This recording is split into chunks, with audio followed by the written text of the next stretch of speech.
Okay, good evening and welcome to the Curious Mind podcast series. Hi, Ayon. Good evening. How are you doing? Good evening, Vikram. Glad to be here. Thanks for having me on your show. Okay, great.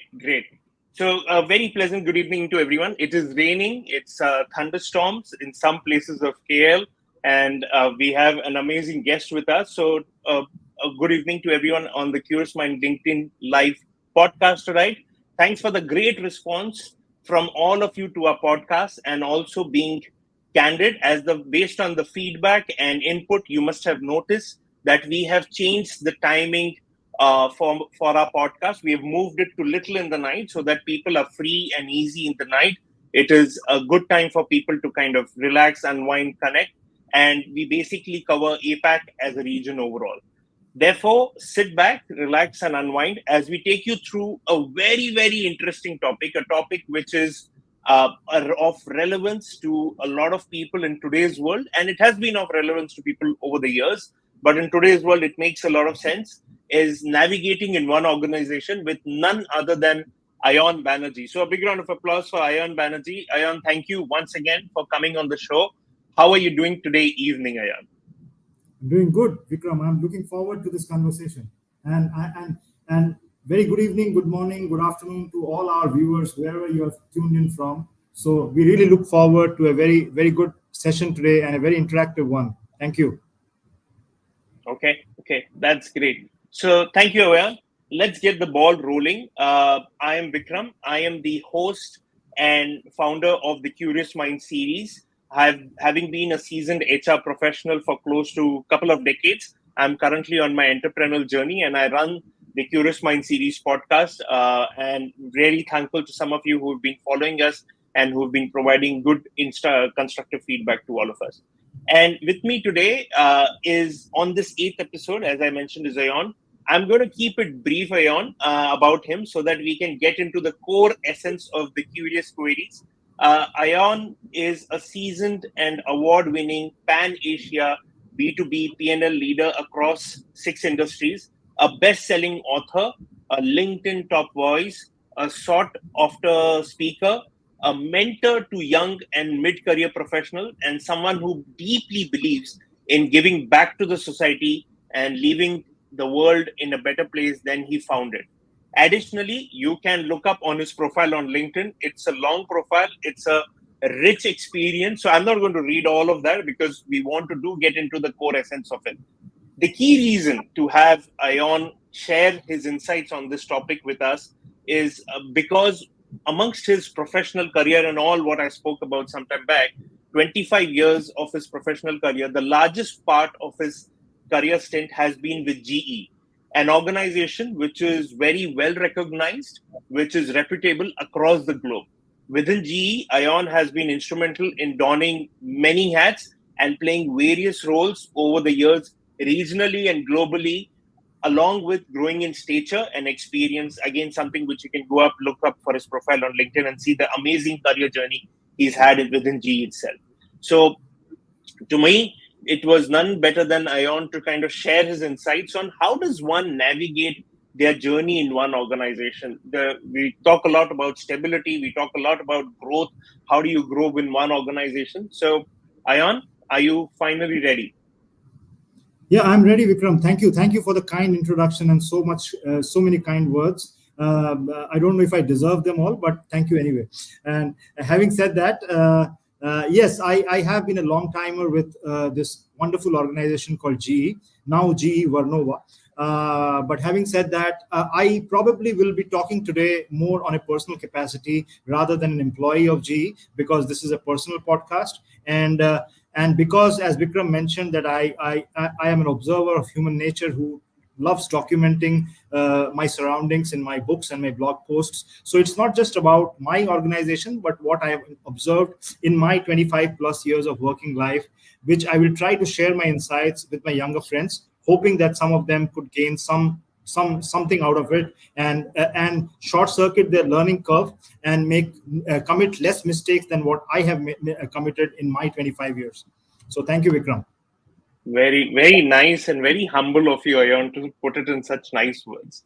Okay, so for the benefit of the people, let me remind our audience the entire essence of the Curious Mind series is to have a catch up with the guest speaker by surprise, take them by surprise in via curious questions which they are not aware. So Ayan is not aware the kind of questions which I'm going to shoot at him or which are going to probably come from some of you from the audience in a live format based on, and he's going to answer in a live format based on his competencies, based on his expertise, based on his knowledge, and based on his style and personality. Because Ayan, to some of you who follow Ayan, he is also somebody who does his own podcast. He kind of records his own videos and he shares his in depth knowledge and expertise.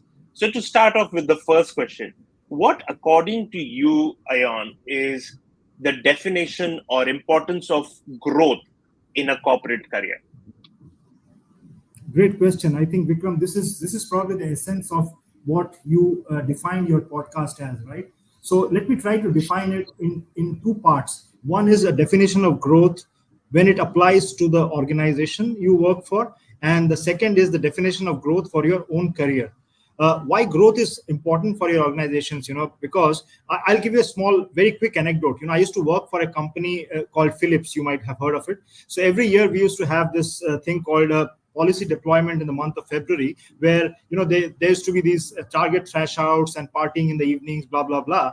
But what we used to look forward were the growth announcements which happened in the last night, where about 20% of the population used to get responsibilities with new bands and new job titles.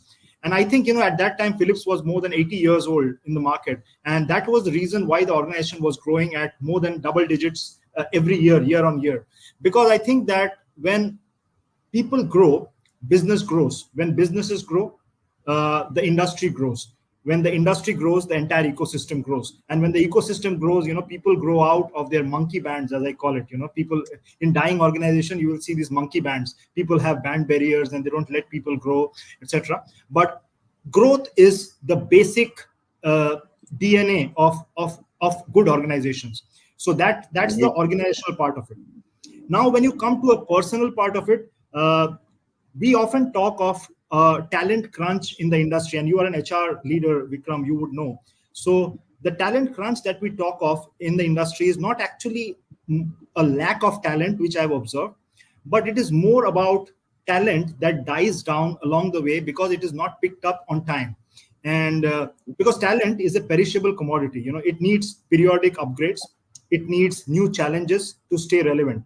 So you will find all these failing organizations, they probably failed somewhere along the way because they failed to pick the talent that they had in their wings. But I don't know, have you read Malcolm Gladwell's Outliers, Vikram?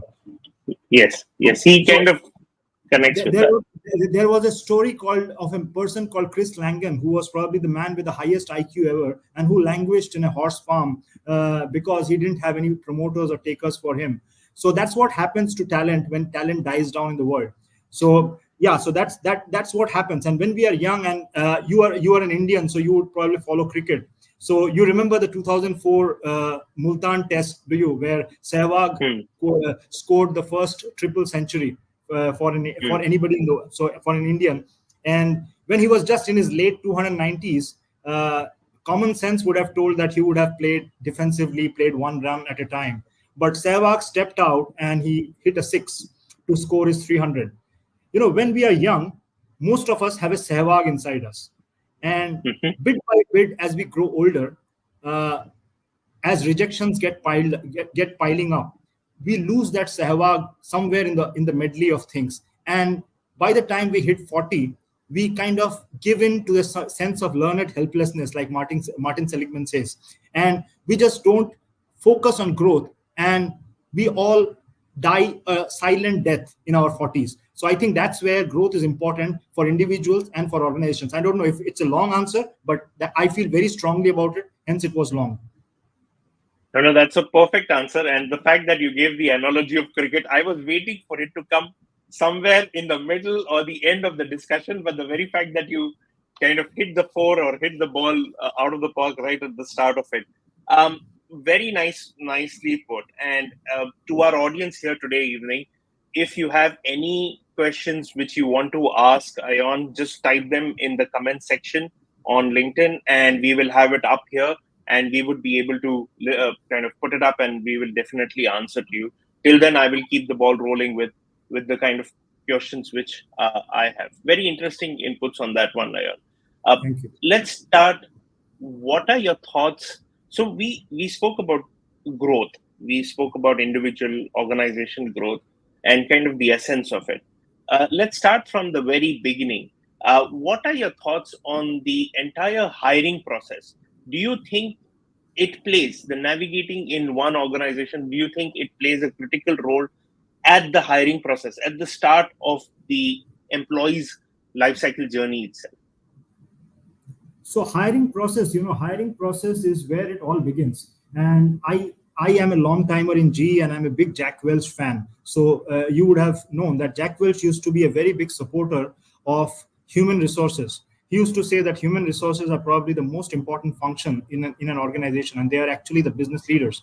And I think the biggest disservice that we have done in the past 25 odd years in the industry is that we have diluted human resources.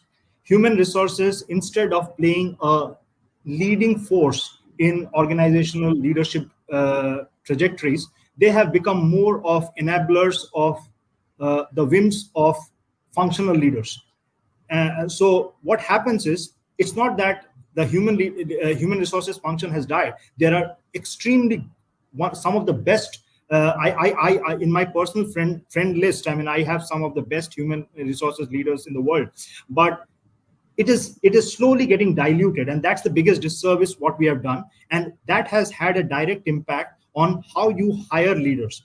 Because if you look at it, how hiring happens in most organizations. Okay, I personally, I have a catchphrase for it. I call it alibi driven hiring. Because you give say Sally a marketing campaign because she makes a diversity tick. You make Johnny the head of sales because he's co-located as you, and you meet him every day at the coffee machine. Although Johnny might not have sold anything in his life, but you make Johnny the head of sales. You make Giulio the head of M&A because he's an Italian, and probably your boss in Milan would be happy about it. So basically, you have an alibi behind every hiring decision, so that you don't make a decision. You make a decision because it is safe. You don't make a decision because it is right. And if you look at winning organizations, they seldom make history is seldom made by people who are worried about alibis. So that is the first thing, alibi driven hiring. Number two is, I think we are a little bit when in the hiring process, and everybody around it, and there are other aspects to it like ageism, racism, blah blah blah. We'll come to that later probably, but I think there is a big aspect where we are suckers for success. So we see a resume, and we see some nice things written in a resume, and we feel that this person has been successful, so this person will be able to be a superstar in his or her next assignment as well, which is probably not the right way to look at it. Because success in large organizations, you will see, is a combination of various factors that have to intersect favorably for a person. It could be a good year for the company, it could be a new product, it could be a bad year for competition, it could be a regulation that drove business that year, it could be a very driven boss who took the person along with him or her, and this person rode that wave of a good boss, of an aggressive boss. So it could be multiple factors that would have driven success of a person that he or she has documented in a resume.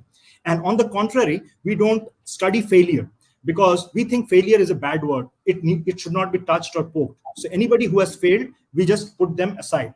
But failure is a bigger indicator of a person's potential than success, because the ability to study failure, or an individual's response to failure, how he or she reinvented themselves after that failure. Did they learn something new? Did they course a new attitude, new kind of a personality that they put out to the world after that failure?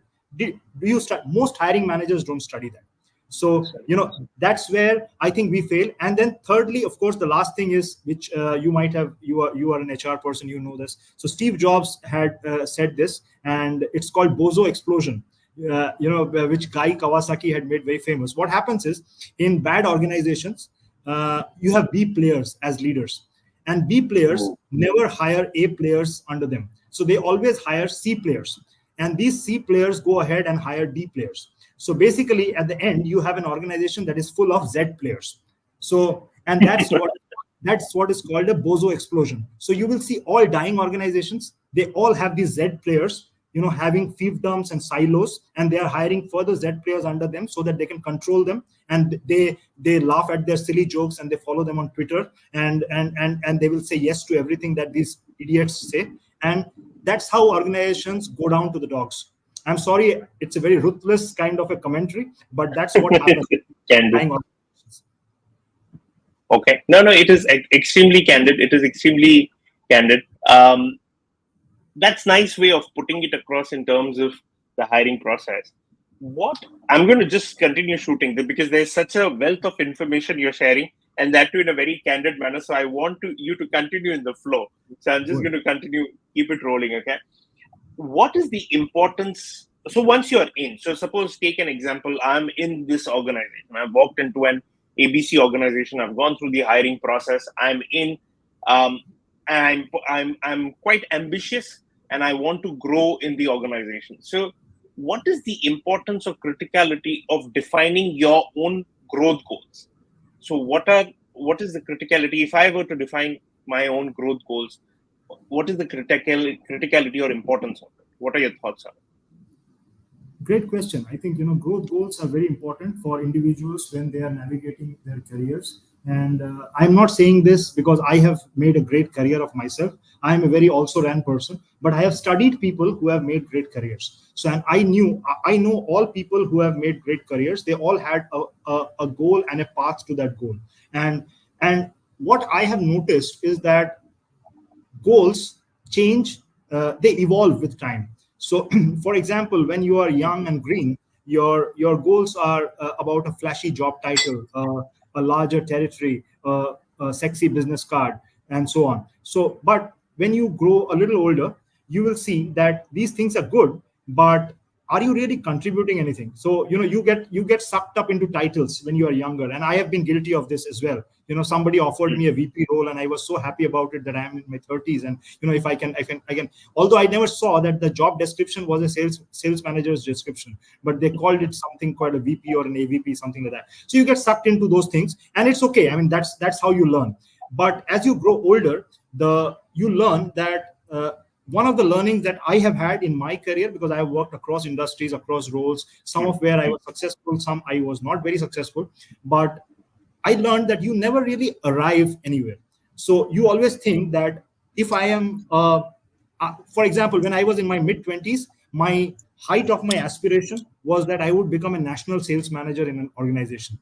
So, and I cracked that when I was in my early 30s. So, and then what do I do after this? I saw that it's the same grind. So then I thought that if I become an Asia Pacific leader within my 30s, then that is something I can be proud of. I cracked that when I was in my late 30s, 38. And at that time, when I came here, I saw, and then by the time you reach the late 30s and early 40s, what happens is you run out of that good fortune of youth. So you start facing the first curveballs of life, and you start getting rejected. And you get passed over for promotions, for new roles. People, headhunters send you polite notes saying that you are overqualified for a job, which is basically a nice way of saying that you are not selected. So these things start happening in your late 30s and early 40s, and then you realize that you have to go back to square one with each assignment. You have to unlearn, learn, and then relearn again. So with each assignment, so you never really arrive. So goals have to be recalibrated as you go along each assignment. So you could be, I look at it in two ways. You could be a functional expert who can grow vertically by growing more and more in the function, or you can increase your breadth in your capability matrix, and you can add on to more. So, for example, you'll see there are CFOs today who are CEOs, so who took a business management role somewhere along the way away from a finance function. Or you will see, there are organizations who are high on a growth map. They will hire a sales and a marketing leader as the CEO because they want to grow faster. Some people, when they want to improve their margins or they want to make a dent in the technology in a new technology, they will hire probably the CTO as the CEO. So goals change as per the industry and also your personal aspirations. Where do you want to go? Well, I know so many people who don't want to be a CEO. So they are happy doing what they do because they do it very well, and they are happy doing that. And then there are others, for example, again a cricket analogy, somebody like Ganguly, he thrives when you put him in the limelight. You make him a captain, he does well. Somebody like a Tendulkar, he is an individual contributor. He is a brilliant and the best player in the world, but he doesn't like to mess up his head with too many things. He just goes down to perform. So it depends if you want to be a CEO or you want to be the best performer in the team. So I don't know if I answer your question. I was a little all over the place, but that's what I think about how you. So the key is you have to define your growth goals, and your growth goals will evolve over a period of time. And where the organization is will also play a very important role in terms of how your growth goals and the organization growth kind of syncs together. Correct. Do I summarize it? You got it. Okay. You have warmed up now, and while you've warmed up, again, back to the audience, to the ones who are listening to us right now, if you have any question, comment, anything you want to share, just put it up on the comment section, and we'll be more than happy to kind of answer to all of you. As you have warmed up and you've answered in your candid way, which is great. Coming to the core curious question, which is the topic of the discussion. If given a choice, so I'm going to take my example during this entire course of this episode. I have come in, I have my growth goals. How does one navigate within a particular organization? Is there kind of what is the core essence of navigating in an organization? So I'll use one of my favorite authors and thinkers example, Nassim Taleb. So if you've read Skin in the Game, there's a Mid-Eastern fable Taleb refers to, where a wolf meets a dog, and the dog is showing off the comforts of his master's house to the wolf, and the wolf for a moment is envious about it, and then he suddenly notices the collar in the neck of the dog, and the wolf, seeing the collar, runs away into the jungle, because for him all the comforts in the world cannot compensate for having a collar around the neck. So when we start out, we all have a wolf in us, but when we get domesticated inside an organization, we slowly subjugate ourselves to a collar, and that's what happens to most of us who are working for some organization or the other. And what happens is, like Taleb says, that he uses the example, he calls it company persons and companies persons. So earlier, using the example of IBM, and we've seen this in Asian organizations, Japanese, Indian, Navratnas, and Japanese organizations, where they get people, they nab people out of college, they domesticate those people, and those people's entire lives go in the same organization. My dad was like one of them. Like, he worked for the same company all his life. So what happens is, and they retire, they play golf with the same people whom they worked with all their life. So basically, like Taleb calls his IBMers, they wear the same dress, they retire with the same social life, blah, blah, blah.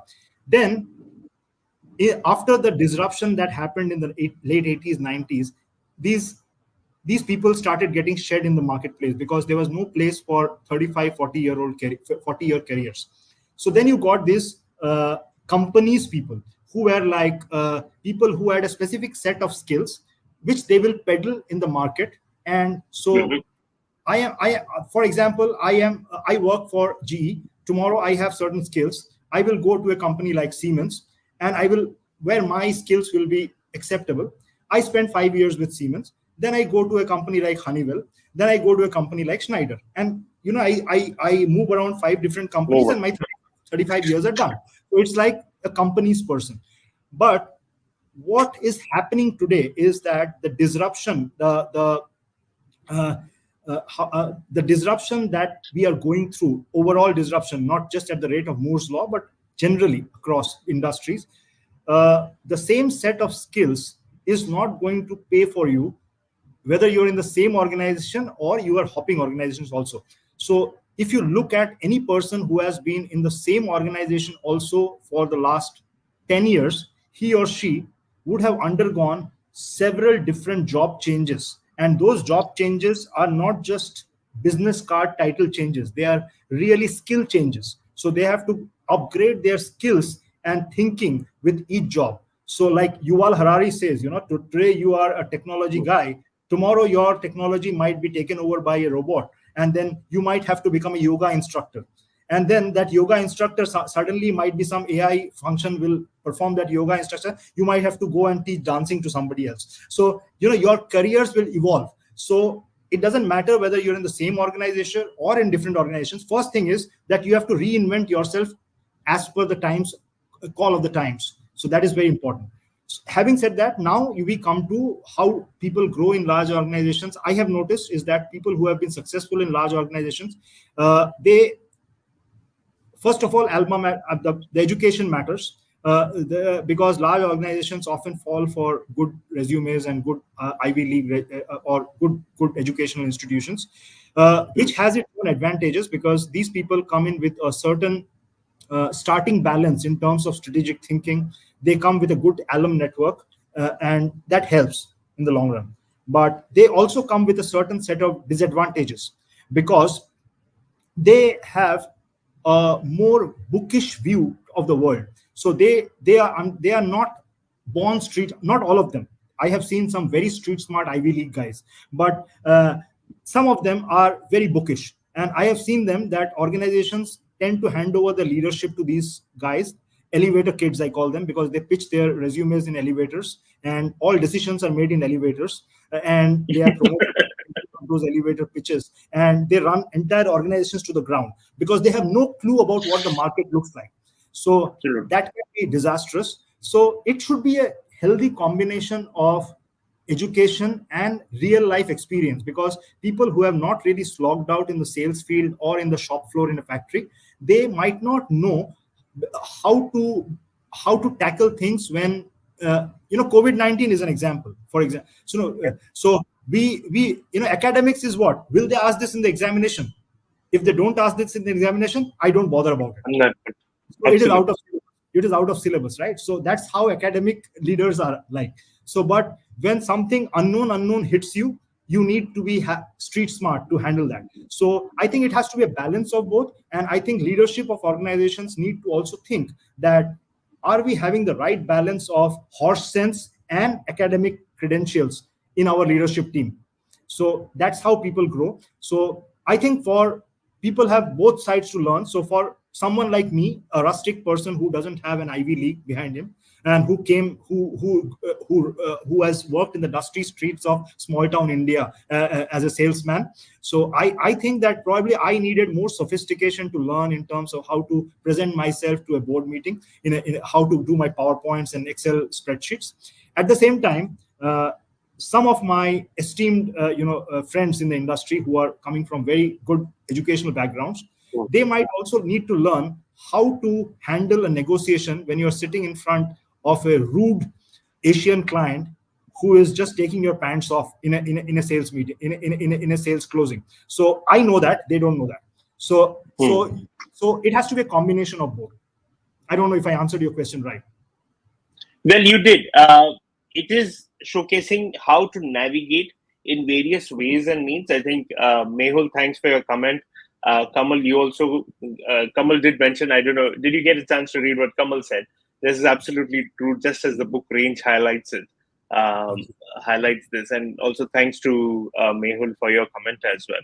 No, you definitely kind of cracked it. You kind of explained that it is not necessary, even though the context of our discussion is one organization, but it is not necessary that it is only about an organization, unless and until you tend to upskill yourself, continuously upskill yourself over a period of time. And we are literally experiencing that. We are seeing it across people at this point in time in front of our eyes. So couldn't be more relevant.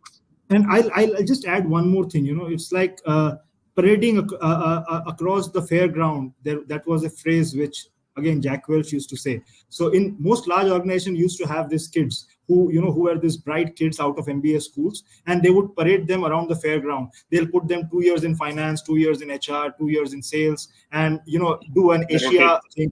Do an Asia thing for a couple of years, so that all those ticks happen in their resumes. And Asia used to be especially like that exotic animal, which you go to Asia for a couple of years, so you've like cracked the world now. So, and then they give these kids very crucial responsibilities, and those kids fail miserably. And after that, because they don't have depth in any of these markets nor functions, and they have just grown every couple of years, and their main job has been looking for their next job. So so that's the problem when you don't have a real-time experience of proving yourself in a market, going through an entire cycle of success and failure, and evolving from there. So that's where you grow. Interesting, very interesting. And Mehul, I think your thoughts are absolutely bang on as well. It may be more to do with grit in the drawing room than grit on the ground. So Mehul is kind of sharing his thoughts as well. Thanks, Mehul. We do have a question. So I'm going to pause taking a question, and thanks to Anupam for asking that question. So I'm going to pop it up, Ayan, for us. We have a question from the audience, and I'm going to just read it. Sir, what is loyalty in professional context? Is sticking to a company loyalty, or being true to what your responsibility and career aspiration in terms of end goal one wants to achieve in their professional track? I am not in doubt, though. Look forward to your comments. Seeing people who use your loyalty to stay in a company where either their talent is underutilized or being exploited, or growth versus what they deliver. Till when this rationale should be seen valid for such people? I'm seeing people where I'm going to just read it. Yeah, I think it's just continues. So I think you got the crux of the question, right, Ayan? And Anupam, very nicely you've put it. You've kind of sneaked away with one of my questions, but I'll let Ayan go with it and answer. Thank you, Anupam. Great question. So I think loyalty is a great term, and it sounds good, morally correct. But sometimes loyalty becomes a hiding place, because ineffective employees, it becomes, you will find that every organization has three sets of people. There are the rainmakers, who are the top 20%, who get you the big deals, and who are, the movers and shakers. And then there are the laggards, and then there is a middle 60% or 70%. So I have seen in many organizations where people using the garb of loyalty, they are basically what they're doing. You might have seen this when a recent, I don't know if I should name it on a podcast, but when Elon Musk was doing what he was doing to Twitter, many of us were wondering why were so many senior leaders at Twitter not quitting. So many management gurus said that this is sunk costs at work. So basically, when you spend certain time in an organization, you have a sunk cost inside that organization, so that you are invested in that organization. So you don't want to leave it. You always have an optimistic explanatory style to the way you tell yourself the story. So you think that this will change, but it doesn't change. Basically, these employees are just rallying around a flag, as they call it. They are scared to go out, and they say that this is loyalty. I don't think this is loyalty. Loyalty means you are being faithful to your work. You don't have an integrity concern. You follow compliance. Of course, compliance is again another hiding place, but compliance means you are not breaking any laws from that sense, I'm saying. And then you do your work diligently. You deliver what you're asked to do. You don't engage in politics as much as possible, and you deliver the result that you're held up for. That is loyalty. That's all, period. If you are not doing your work, you're not delivering your result, and you're hiding behind a garb of loyalty, that loyalty has no meaning. So better go to some place where you can grow as a professional, and where the organization also gains from you. Because even companies don't need loyal people who sit around taking salaries and doing nothing. So basically, don't be loyal, be productive. Nice. Very nice. Very well put. It's a little old, but Mehul had written, so I'm just going to show while we discuss. Jack stuck to his name, probably Jack of all and master of none. Thanks, Mehul. And again, he mentioned, with all due respect to great Jack Welch, Golden Spoon programs of a year in each function makes them have superficial understanding of all functions. Yeah, we did touch base upon that, Mehul. Okay, so moving on from here. Uh, there is this old saying, very old saying: small fish, big pond versus big fish in a small pond. You know the context to this particular sentence. What is your take on it? Where should so there are a lot of people who want to be a big fish in a small pond. They get an experience of kind of all the functions within the organization. They grow fast, the learning is higher, or be a small fish in a big pond where the processes are set, the policies are set, and you kind of learn from the organizational rich culture, and there are growth opportunities and there are travel opportunities and so on and so forth. So what is your take on it? What is your take on it?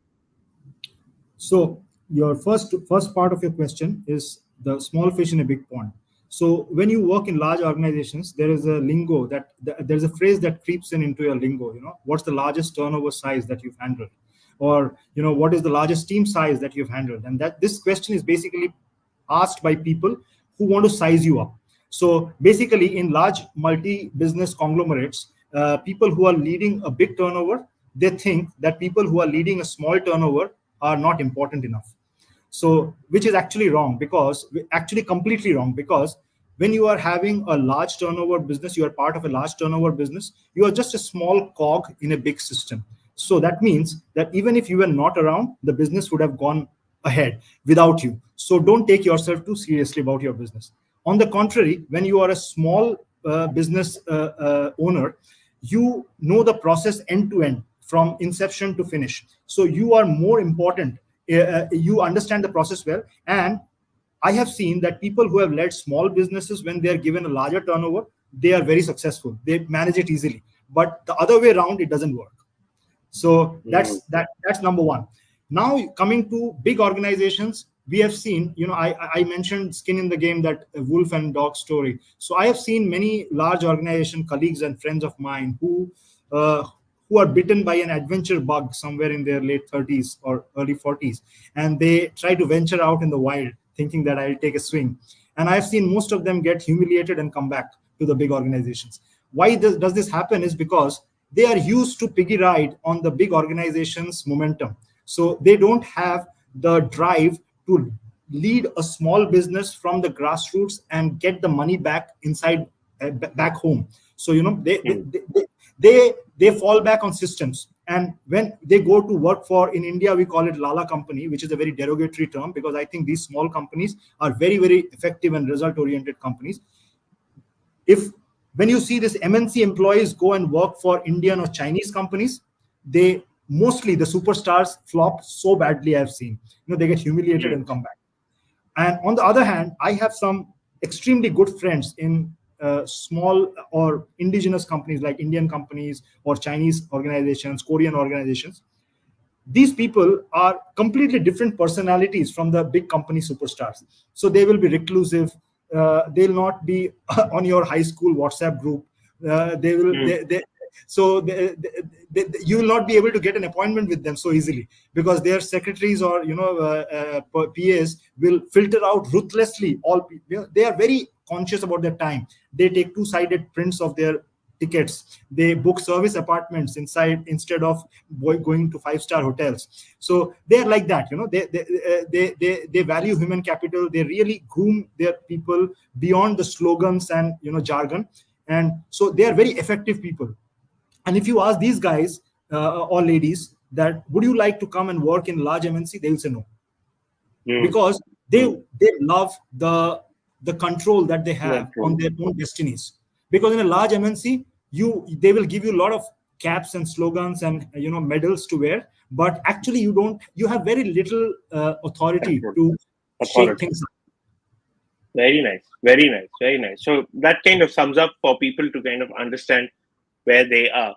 We have another question, and Anupam, just hold on there, because your question and one of my questions, which is going to come, is kind of syncs very well. So I'm just going to pause with you, Anupam. But we have the next question, Ayan, from one of our people from the audience. It's Bhushan. So say hi, Bhushan. Bhushan says, "Sir, do you see organizations become more flexible when it comes to hiring people from outside their sector? Absolutely, they should be. That is one of the main reasons why many organizations are getting kicked in the rear sides today. Because what happens is, and especially after COVID, we are seeing this defensiveness, not just organizations, but even in countries. People are getting protectionist. That we politicians are getting protectionist because they want to, and it's fair because they want to ensure that their people are getting the jobs instead of outsiders coming in. Same goes inside organizations. They want to preserve as many as of their own employees as possible rather than getting talent from outside, which is good till a certain extent. But when it comes to critical roles where you really need movers and shakers, you cannot gamble with diluted talent. For example, you would have heard the story of Steve Jobs, how he hired his CEO. He went and told him that, do you want to sell sugared water for the rest of your life, or do you want to come with me and change the world? So that's how you do executive hiring. So the leadership needs to be passionate about getting the right people in the job, because in most failing organizations, the roles are created around personalities rather than selecting the people for the role that is needed. So, I have a person there, I like that person, he or she has done well, and these are the character traits, and I will design a role for that person. It doesn't work that way. You have a role and you find the person for that role.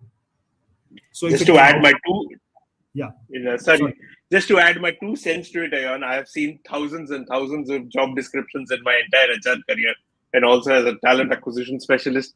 Yes, you are absolutely right. People hire for personalities, and they kind of most of the time fit in the job description to it. But the reality should be, like I have advised to a lot of them, you have to cut the personality out of the role. You have to look at the role individually and then see what would be the best fit for the role, and then go out into the market or look internally, ideally, to hire the right person for the role and not the right person. Internally, you can have so much of good talent. I work for an organization where I have seen so much of internal talent who have been picked up. And for example, I told that I'm on my personal capacity, but even as an industry watcher, I can say that if you look at GE Vernova when we spun off, and the leadership, Scott Straczek, who is our CEO, he came internally, right? He is a brilliant man. I mean, you listen to him, you see how he thinks, how he's thinking so far ahead of his kind of thing. So it is not that internal hiring is always wrong, but the thing is, sometimes you, just to appease your internal coteries, you can make mistakes and hire a wrong person where you can have external talent do a better job. Well said. Well said. Bhushan, I hope it answers your question, as I'm going to move to Anupam, who has the next question, and it kind of says, so I'm going to put Anupam's question up, and before I read it, it also leads to, sir, I've heard this and read this. We join managers, not companies. Although being an XE, it's not entirely true, though. But I felt when you join a career in company, you do join the manager because his or her own vision can affect the thought process a lot. Please share your opinion in this regard, how to understand this quotation being flyed around. And before you answer, Ayan, that links, and thank you, Anupam, for asking, that links to my another question, which I wanted to ask around, is there is a term what we call as good bosses and bad bosses. Now, what if in your growth journey, so I am extremely excited, I'm passionate, I'm doing well, I get a good boss for the first 3 years of my career, and then, shit hits the ceiling roof, and then suddenly, restructuring happens. I have a bad boss on top of me, and unfortunately, things do not maneuver the way I would have wanted it to maneuver. So, can you club Anupam's question and my question together and share your thoughts around it? Love this question, Anupam. Thank you. And it's very close to my heart. So I'll start with a very small story. I was in my mid-20s when I was picked up from an obscure sales manager's position in a small state of Orissa and made the area manager for the largest territory in the country by my boss, who was a total badass. So I was a little insecure. I said that, boss, you are making me a manager and you're putting me ahead of all these senior guys, the oldies, and you're giving me a team of people who are all older than me. So aren't you insecure that people will say that you are playing favorites? So he told me, I don't know how much of your audience is Indian, but this will come only good in Hindi. So he told me, Ayan, जिस manager को 10 में 10 नहीं मिला है जिंदगी में ना, वो किसी और को 10 में 10 देने से घबराएगा. तू घबरा मत, तेरे मैनेजर को हमेशा 10 में 10 मिला है, इसलिए तू जाके तोड़ फोड़ कर, मैं बाकी संभालता हूं. So a manager who has not earned a 10 on 10 himself or herself will never be secure enough to give 10 on 10 to people. So, and that's why we join those kind of managers. And very right that you come out of these managers and you land up under a bad manager. And I've had a number of bad bosses I have worked under. So what happens is, the good bosses, what they leave on you, that has a much more lasting effect and a shelf life than what the bad managers can manage to do. So what you do is, I have been in situations where my managers have appraised me okay type, despite me having performed very well. But I have made sure in those assignments that my direct reports have been appraised very, very fairly. They have grown under me, because I don't care what my job is not to manage my manager. My job is to manage my team. So my team will never have a complaint that my manager was unfair with me. So I think, Anupam, to that question, so you can land up under a bad manager, but if you become a bad manager, that's your problem. Okay. But then how do you, so I think you've answered to Anupam's question. My question, I'm still parking it a little there, trying to figure out if there is a kind of a magic wand or an answer to it, that if you're stuck with a bad manager, do you kind of venture into another role? Do you request for another role? Most of the time, kind of a bad boss does not go through so easily, kind of sticks around there most of the time. So do you just quit the organization? You don't want to quit the organization. You want to stay around with the organization. You want to kind of maneuver your way up, but now you're stuck. So is there kind of an alternative to find around? Another vertical, yes. another department? So when you are stuck with a real a-hole of a manager, and there is a no-win situation, so the first thing you should do is, you should not run away. You should deliver the best that you can in that assignment for that quarter or that year, if it's a year, and then clock the best numbers that you can as a professional, whatever numbers you are held up for. Clock your best performance, then make a noise, and make a noise in the right way. It's not complaining. You have to say that you have to seek for a new job, and sometimes a new job within an organization might not work, because a manager will have more influence in the overall organization than you have. So you might not be able to break through that influence cycle, because some bad managers can be extremely manipulative and politically savvy. So they can mar your chances for the next. I have had occasions where I have applied for an internal role and my manager has called up the next hiring manager and spoiled my chances, telling bad things about me. So you take it in your stride. In those cases, there is a saying that goes that you cannot wrestle with a pig in the mud for a long time, because the pig gets happy and you get dirty. So in that case, you have to find a job, quit. But before you quit, expose this guy or person, whoever that person is. Because I always feel that the entire rut in organizations is because people leave quietly. You should never leave quietly. If you have been harassed by a bad manager, you should make sure that you take that person to compliance, to HR, to whatever is possible, and make sure you go out with a fight. I live by this. And let you. Fantastic. I mean, hats off to you. And there are very few people who do that. I've seen it in my professional career, Ayan, to be honest. And the best part in that is strive for excellence. Continue performing. Don't let it dip. I know it takes a lot. It is easier said than done. It kind of catches you on your resilience, high level of resilience, perseverance, all the kind of anecdotes you can put around it. But yes, very well said. I'm conscious the time is really running away, and we have had some great questions. I hope Anupam Ayan answer to your question. We have another question from our friend, and that is Kamal saying, staying in a single organization can also foment some level of imposter syndrome while looking at the outside view. despite having good achievements in the organization. How do you deal with that? So, Akash, I think as the saying goes, the grass is always greener on the other side.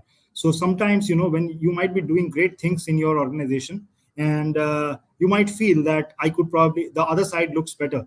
So, for example, if you are in the consulting industry and you're one of the big four, and you work for one of them, and you feel the other company has got something better than what I have, but it doesn't work that way, because everybody has their own share of demons and everybody has their own share of problems. So I think if you are doing well in a good organization, if your learning curve is rising, if you are feeling appreciated for the work that you do, if you are made to feel that you are contributing to the big picture in that, and if you are helping other people to achieve their objectives in life, I think there is no reason to feel this imposter syndrome. Of course, we all feel imposter syndromes every day. I mean, every other day we wake up in the morning and feel, why am I doing this? But you have to work on it yourself. And I think as long as those boxes are ticked, I think there is no burning need to find a role outside, because I have seen many people quitting at the top. People say you should quit at the top. This sounds like a very sexy phrase, you should quit at the top.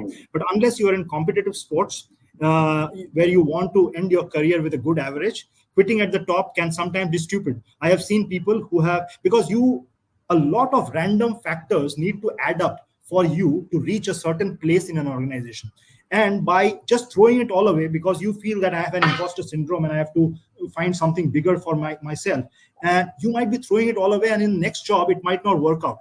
So you need to be very, very, very practical about that where I have come, how much of it is my contribution and how much of it is destiny, and then take a call on that. So so imposter syndrome, I think it can be dealt with by your own introspection. Thanks, Ayan. I hope, Akash, it answers to your question. Thank you so much for asking. And while you were answering that, Anupam did kind of agree to you on that with a yes. Moving on, I think we have a couple of questions we can still go for. Simplistically put, and again, growth in an organization and navigating your way through within an organization. Competency, capability versus vis-a-vis internal networking. So I might be the most competent person, I might be the most capable person, but I might lack in internal networking, or I might be less on my competency or on my capability and potentials, but I might be the best internal networker. What works, what doesn't work? Your thoughts? So great question. I think this is very relevant, Vikram. I think we already spoke on, when I was giving you an example of skills, on what Yuval Harari said, that you have to upgrade your skills every few years now because your jobs are going to vanish. So that's where your competency and skills come in. And keeping that aside, assuming that that's a given, that we all need to upgrade ourselves every couple of years. So that is aside. But there are, I call it, three kinds of skills. That is, could have skills, should have skills, and must have skills. So could have skills are like advanced Microsoft Excel know-how, or say knowledge of Mandarin, for example. Just one example. Should have skills could be, understanding data, analyzing data, complex data into simplifying it, understanding it, or things like that. And must have skills are probably in personal integrity and values, etc. So we often tend to confuse could for a should and a should for a must. So and what happens is, you will see all these people who have excellent Microsoft Excel skills and PowerPoint skills getting to a corner office and having no clue how to handle a business. So my earliest boss, I remember, he couldn't switch on. He could switch on his computer. He couldn't even take a print out of it. So he had his secretary take out all the prints of the emails. Very criminal waste of paper, but he used to do that. At that point in time, she used to keep all the papers on the table. He used to come. He used to have an A3 sheet on the table and 2 pens and a calculator. And he used to take each paper and he used to FYI, for his action, blah, blah, blah. And he used to dispatch that by 9:15. By 9:30, that paper, single piece of paper, was his strategy document, his planner for the day, and everything else. Then he would pick up the telephone and start talking. And then at 6 o'clock in the evening, he would take that paper, tear it off, throw it in the dustbin, go home. That man never missed a single quarter. His competitors were scared of him, market revered him, and he was the most successful man I have seen. So competencies doesn't just mean that you have technological competencies. That is important. That's a necessary evil. But competency is how you get the work done. So, Okay. So skills and competence. Now coming to networking. So as the saying goes, it is not what you know, but who you know that matters, right? Yes. So I think networking is extremely important, and people who don't know how to network well because of personality default, because some people are introverts, they don't like by forceful networking. So I have been through that. I am not your extrovert kind of a person. I am an ambivert. So, but I have tried to learn networking from some of the best networkers I have seen, and some common traits you can see. Good networkers in organizations who rise well, you will see some common traits. First is, they will not be networking for a transactional agenda all the time. Most of the bad networkers go in with a transactional agenda, that I will network with Vikram because I want this in return from Vikram. That doesn't work. Number two, these people are they mind their language. They don't gossip. They don't complain. They rebuild bridges. Life is long. We all screw up. So if I screwed up, I go and say sorry. If the other person has screwed up, you make it easy for that person and bring them back. You never know. They can be your biggest friends in the future. And then never write off people. I have seen people write off people so easily. Today your business card becomes your worth, and people decide to network with you because you have a certain tag name to your name. And if just for an example, if you are a CEO of a certain organization which people know, and you write any nonsense on social media, you will have 5,000 people like it, support it, love it, and blah blah blah. And some poor guy who is probably writing the right things, he or she doesn't have a good kind of tag title. Nobody cares what he or she is saying. So that's what happens. So people often hold people with their current statuses, which is very stupid, because good networkers know that statuses change. Who is down today will not be down tomorrow. Who is up today won't be up tomorrow. So network for the long run. Golden saying for the audience who's watching this, remember this: who's down today is not necessary that person will be down tomorrow. So keep networking and keep hustling with some of them. Akash, I'm going to park your comment for a little while for now, because I'm just going to keep a perfect moment for it. I'm conscious of time. We will not be able to cover everything, Ayan, in terms of the questions, but we'll just extend by 5 minutes more, because a couple of questions to wrap up. Okay. One of the queries which is quite relevant and we would want to ask is, a long, stable career in one organization, rewarding in terms of recognition, growth, travel, etc., everything, or a few short-term careers rewarding in higher monetary growth? What would you prefer and why? This is a good question, Vikram, but this is a very subjective question, because it depends on what appeals more to you. So there are people who look for a stable life. So I'll give you an example. My brother and me. Okay, so we are completely opposite personalities. So my brother works for the same organization for almost more than 1.5 decades now, and he has grown steadily across the ranks. And he's a workaholic. So he's grown across the ranks, getting promoted every couple of years and getting new jobs, bigger roles. I have been kind of a nomad. I have kind of gone zigzag. I've taken this role, that role. I've gone to this business, that business. So I am more of a generalist. And so I love the second kind of example which you gave. And people like my brother are probably the first kind. So it depends on what appeals more to you, your personality type. So some people like change, and people like us thrive in that. And some people like stability, and they feel they can contribute more if they are in a known ecosystem. Okay, perfect. I think that kind of sums it up. There is a question from Akash, which I'm definitely going to put it forward because you are an avid book reader and you've written 4 books. Am I right? You've written 4 books on your own? So this Yes. question goes straight to you. Given your avid reading habit, can you recommend any great books that can help build the networking skill in an impactful way? Give and Take by Adam Grant. Okay. I hope, Akash, you've noted it down. If not, there is a recording of this video which will be there and you can touch upon it on the 59th minute. There are and many more books, but that's the first many. book that came to my mind, Akash. Yeah. Okay. I'm going to put Mehul. He has a question. When was this asked to an MNC managing director? He mentioned that he knows everything in the organization, but what he knows is only what his organization does. However, she would have moved around. He would have known other ways of doing the same things. Yeah. And then he continues, this was asked when some people were forcibly moved out via merger and acquisition reason, where they did not have an option to continue with the same organization. Okay, Mehul, that's noted. And yeah, you're most welcome, Akash. You've been very interactive with us and we are loving it, isn't it, Ayan? We're loving the engagement with the audience. So last question, and then we go to the rapid fire round and we wrap up in the next 5 to 7 minutes. I've seen a video of yours, and you already kind of spoke about it on the cricket analogy. I think cricket is very dear to you. It is dear to almost every other Indian, but we're seeing a lot of other sports thriving, which is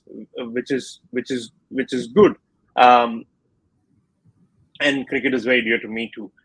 Now, between referring to the context of this discussion, which gives a nice analogy between cricket and corporate life, in reference to longevity and benefits and growth in one organization, can you share an example of a cricketer with us which comes on top of your mind and why? I'll give a very personal example to this question. So 1.5 years back, I don't know if JP is on the show. JP Mohanty is a very senior leader in the Indian industry. So he's a close friend of mine. He invited me to a session where I shared the stage with Saurav Ganguly. So when we were chatting, so I told him that there are two things in the automobile industry. There is a term called totaled. So when a car is totaled, means that car has no useful life left anymore. So you kind of scrap the car. So when Ganguly and when I was talking with him, I told him that all your celebrated innings like your NatWest or Lord's debut, etc., they're all good. But my favorite innings of yours was an obscure match in 2005, in a Ranji match in Pune, Jawaharlal Nehru Stadium, where there were probably 3 spectators, including me, a dog, and a photographer in the entire stadium, in the stands. And Ganguly was playing against Maharashtra, and I told him that you scored 150 plus runs and you took 5 wickets. And so he kind of smiled shyly and he said that, no, I scored 175 and I took 5 wickets. And he said that was one of my favorite matches also, because that was the time he was kicked out of the Indian team and he was clawing his way back into the team. So I told him, what was driving you at that time? What was going through your mind? Because you were a captain who had taken the team to a World Cup final just 1 year back, and you were kicked out so unceremoniously. So what was driving you? So he said, I still had cricket inside me, and I wanted to prove it that I have that cricket inside. I have just peaked, but I needed to look for my next peak. So he said that was a period where I reinvented my game and I came back for my second innings. So I think when you do a long career in an organization, you can mistake your peak to be being totaled. And we see so many men and women, when they hit 40 and they get passed over for the first time, they think that my life is done. And then they just hang their boots. It could be that you have just peaked. You just need to reinvent yourself for the next innings, because your next peak might be waiting for you. I don't know if this answers you. It absolutely answers me. It's an absolutely great analogy. Lovely the way you kind of put it across. And just to go back to Mehul, yes, it was a share and we did share it. We did read about your comment. There is absolutely no doubt about it. Now, conscious of time, we are going to move into the last section of the Curious Mind series, which is the rapid fire round, in which we ask you 5 interesting questions which probably your peers, colleagues, probably some of your close friends don't know about you. It has got nothing to do with your corporate life. It is just about you, Ayon, as a person. And before we ask you that, and we will wrap up with a rapid fire question, I just want to put it up here what Akash mentioned before to kind of, in a very nice way, sum it up, and we all know about it. Thank you, that's true. And I always like to believe that the grass is always green wherever you water it. So, Akash, where there is more chlorophyll, Akash. So you very rightly put it. The glass looks greener on the other side, but many a times when we self-introspect, we look at it, the grass might be mostly green wherever you're watering it. So I want to kind of end on these Q&A curious questions with Akash's note. Very, very, very well put. And there is appreciation for you from Mehul. Thanks, Mehul. Lovely put. What a story. Great anecdote shared by you, Ayon. Really, really loved it. From Sukrit. Thanks, Sukrit. So I'm going to kind of quickly go into the rapid fire round. Are you ready for it, Ayon? Bring it on. Okay. Yes. First one. So there's 5. Okay. First one. If you wouldn't have grown in the corporate space, which is the other alternative career you would have thrived according to you? Probably a film journalist. Film journalist. Okay. Is that there was never a plan of a follow-up question, but I'm going to ask you out of curiosity. Do you plan to do some videos like we have these film journalists who do videos and you start sharing them?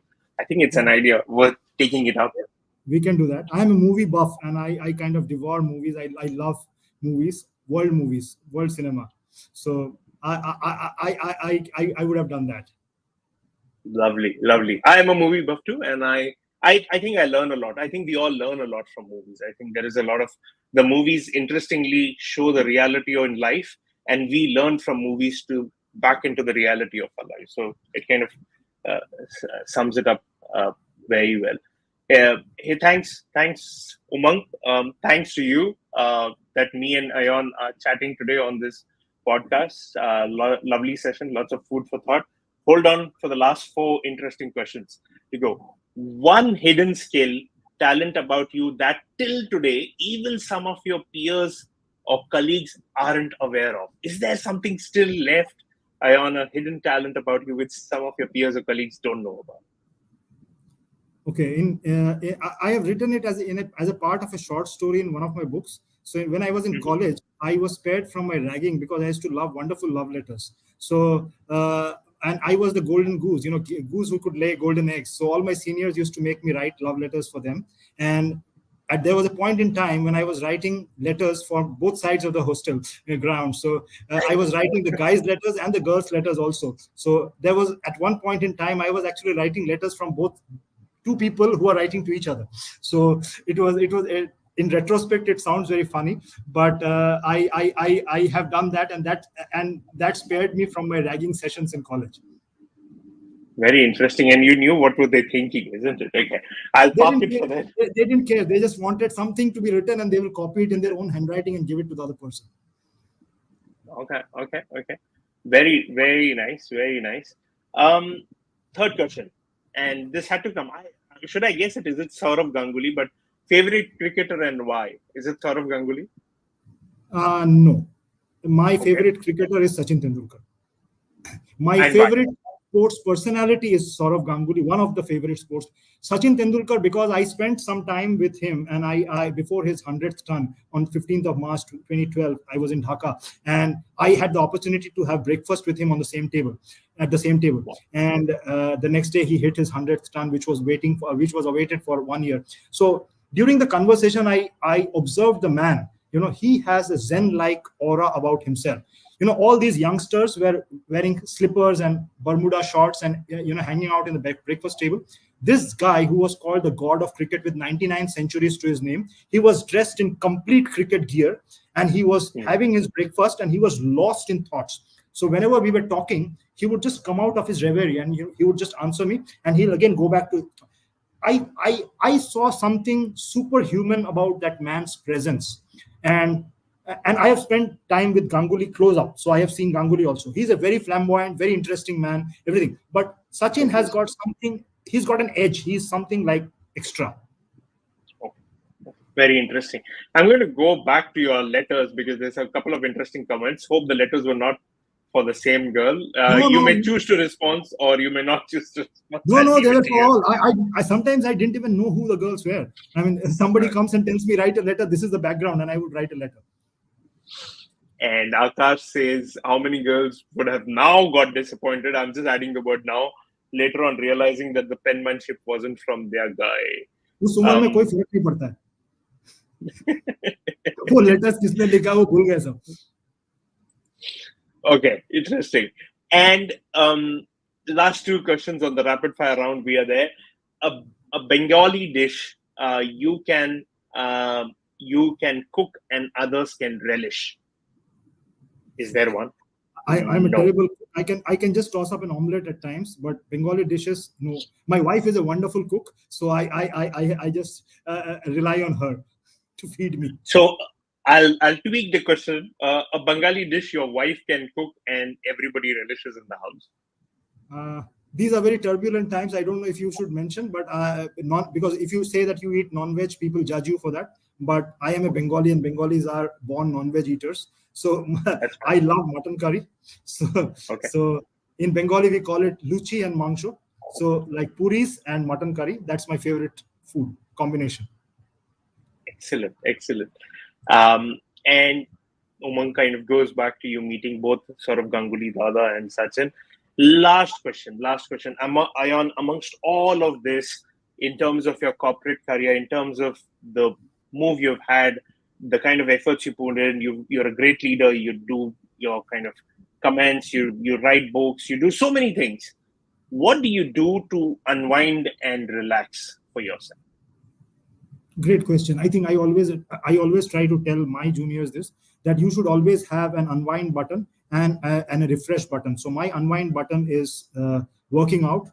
So I try to work out regularly, and my refresh button is writing. So if I don't write every day, I can't get my marbles together. So these are my two buttons. So I think if that helps. Thank you. Fantastic thoughts. With that, and we have gone overboard by 12 minutes with that interesting answer, ladies and gentlemen, we do wrap up this absolutely engaging, thrilling, enthralling episode of the LinkedIn Live podcast. A huge thanks to first each and every one of you who have kind of stayed on for the last a little more than an hour across the globe and have taken out your precious time to hear our insights, some very invaluable insights from Ayan in a very, very candid manner, which I personally loved it. Ayan, you were just yourself, and that was just perfect. From my side, a big thank you. Ayan, any parting words from you before we wrap up? No, thank you. I think there were great questions and great conversation. I don't know, I probably was a little all over the place, but I love to talk. So whenever you are asking me questions, open-ended questions, I went on talking. Maybe all the answers were not exactly to the point, but I think you kind of get the crux of where we are. And I hope my younger friends gain something out of it.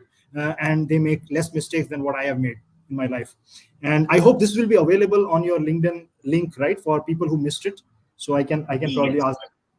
Yes, there are a few people, I must admit, who signed up but couldn't join due to various reasons. But the good news in that is they are not only available on the LinkedIn link of mine. We have also launched a YouTube channel of the Curious Mind series. We're just about to kind of formally launch it, but it will be there on the YouTube link as well. So people can kind of go there and watch it at any point in time for their reference, which will happen. Awesome. Thank you. Thanks from Mehul.